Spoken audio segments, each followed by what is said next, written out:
I remember getting a list of just all 10 locations, and then we took that, put them all on Google Maps and saw like, okay, we're gonna start south and then like make our way all the way up. So we flew into DC, rented a car, and just made our way up the coast.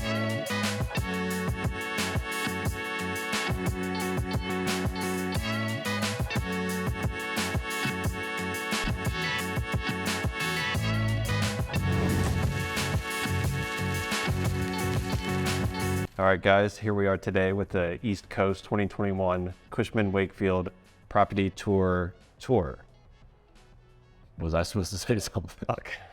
We started out in Washington, D.C. and drove all the way up to Providence, Rhode Island here. And here we have like 10 different properties that we shot like full tours of. This was over the span of like 10 days. Over the span of 10 days, yeah. It's basically we'd do 1 or 2 locations at a time, drive to the next one, stay the night, and get up and do it over. And then we had one day dedicated to B-roll in, I think, Stamford, Connecticut, because we had like 5 of the properties were there. So we wanted full neighborhood footage, all the parks, all the, strips, everything going on in Stamford. So we shot that for a day. And so we had the schedule to work through, and we started out down in Washington, D.C., which, what was this? The Henley? Okay, so we flew in one day, and the next morning we went to go to our first shoot at 9 a.m. We go out to the parking lot, and the car's not there.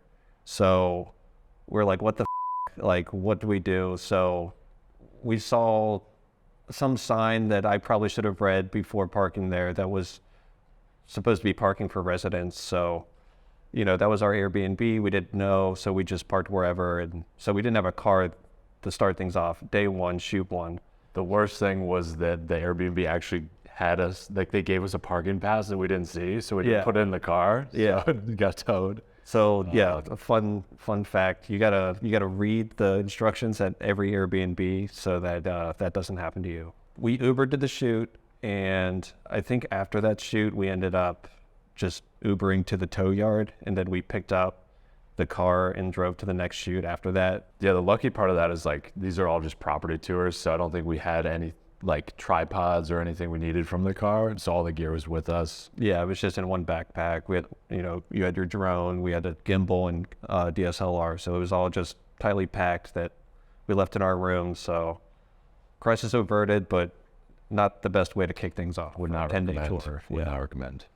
And it's kind of interesting to watch these back, because this was like 2 years ago, and I don't really remember all the properties because there were so many of them. The other thing about the DC locations is that we weren't able to get aerial at these because Washington, DC is like totally locked down because of the Capitol. Everywhere is like a no-fly zone out there. I think for these, we each had a Ronin, we each had A7s. Yeah, and then one of us had a wider lens, and then someone had like a 24-70 maybe, getting like details and close. So we're able to just get double coverage on each section. Yeah, this one might have taken like an hour tops. Yeah, like that was quick. This wasn't very. There was only one unit, and then the amenities you saw, there wasn't much. I feel like it really depends on if they're ready to go, if they're ready for us. Way quicker. Preparation is huge. Instead of running around with staging, it's like, okay, you knew we were coming. Like,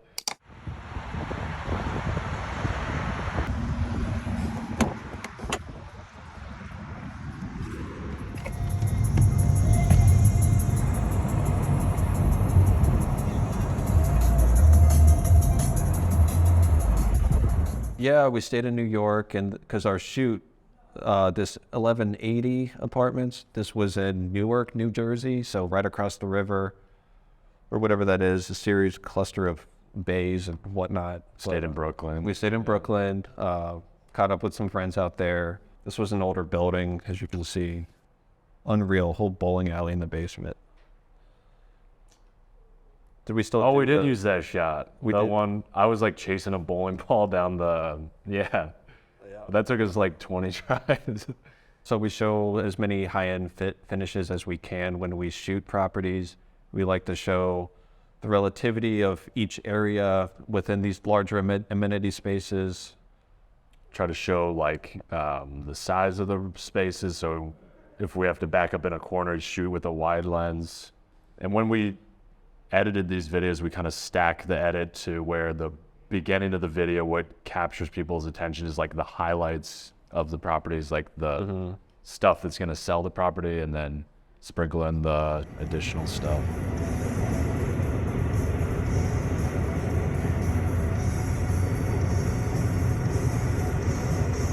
Okay, so now we get up to Stanford. We stay in this creepy old hotel.